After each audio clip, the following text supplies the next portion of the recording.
आपके साथ भी ऐसा होता है कि आप 3 से 4 घंटे पढ़ते हैं लेकिन अगले दिन लगता है जैसे कुछ भी याद नहीं है।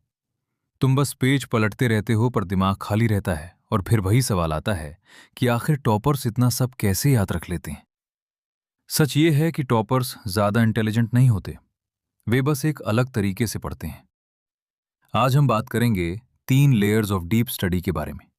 एक ऐसा मेथड जो आपकी स्टडी को सरफेस लेवल से डीप लर्निंग में बदल देता है।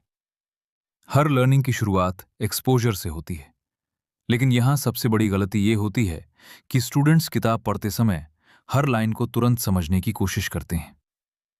पहली लेयर में आपका काम सिर्फ टॉपिक को एक्सपोज करना होता है, मतलब हेडिंग्स पढ़ना, डायग्राम्स देखना और कॉन्सेप्ट का ओवरऑल आइडिया समझना।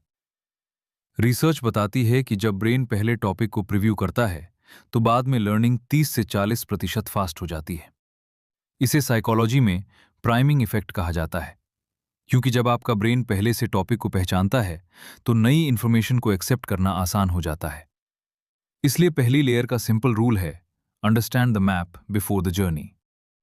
अब आता है सेकंड लेयर, यानी डीप अंडरस्टैंडिंग, और यहीं पर एवरेज स्टूडेंट्स और टॉपर्स में फर्क पड़ता है।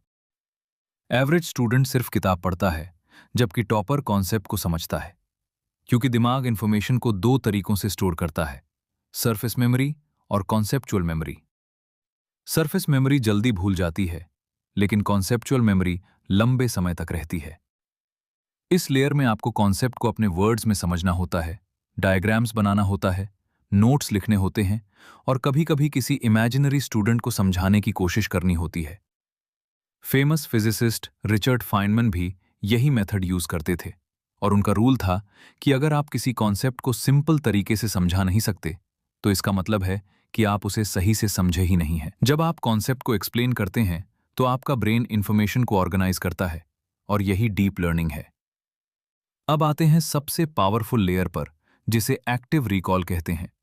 और सच बताऊं तो यही वो सीक्रेट है जो टॉपर्स यूज करते हैं। एक्टिव रिकॉल का मतलब है किताब बंद करके खुद से पूछना कि अभी मैंने क्या पढ़ा।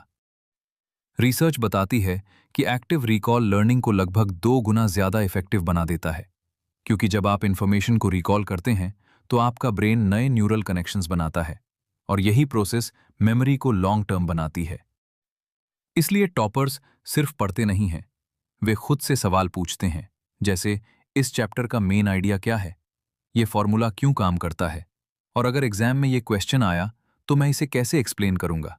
सच ये है कि स्टडी में प्रॉब्लम इंटेलिजेंस की नहीं, बल्कि मेथड की होती है। कई स्टूडेंट्स रोज 5 से 6 घंटे पढ़ते हैं, लेकिन फिर भी रिजल्ट्स नहीं आते और धीरे धीरे मोटिवेशन खत्म होने लगता है।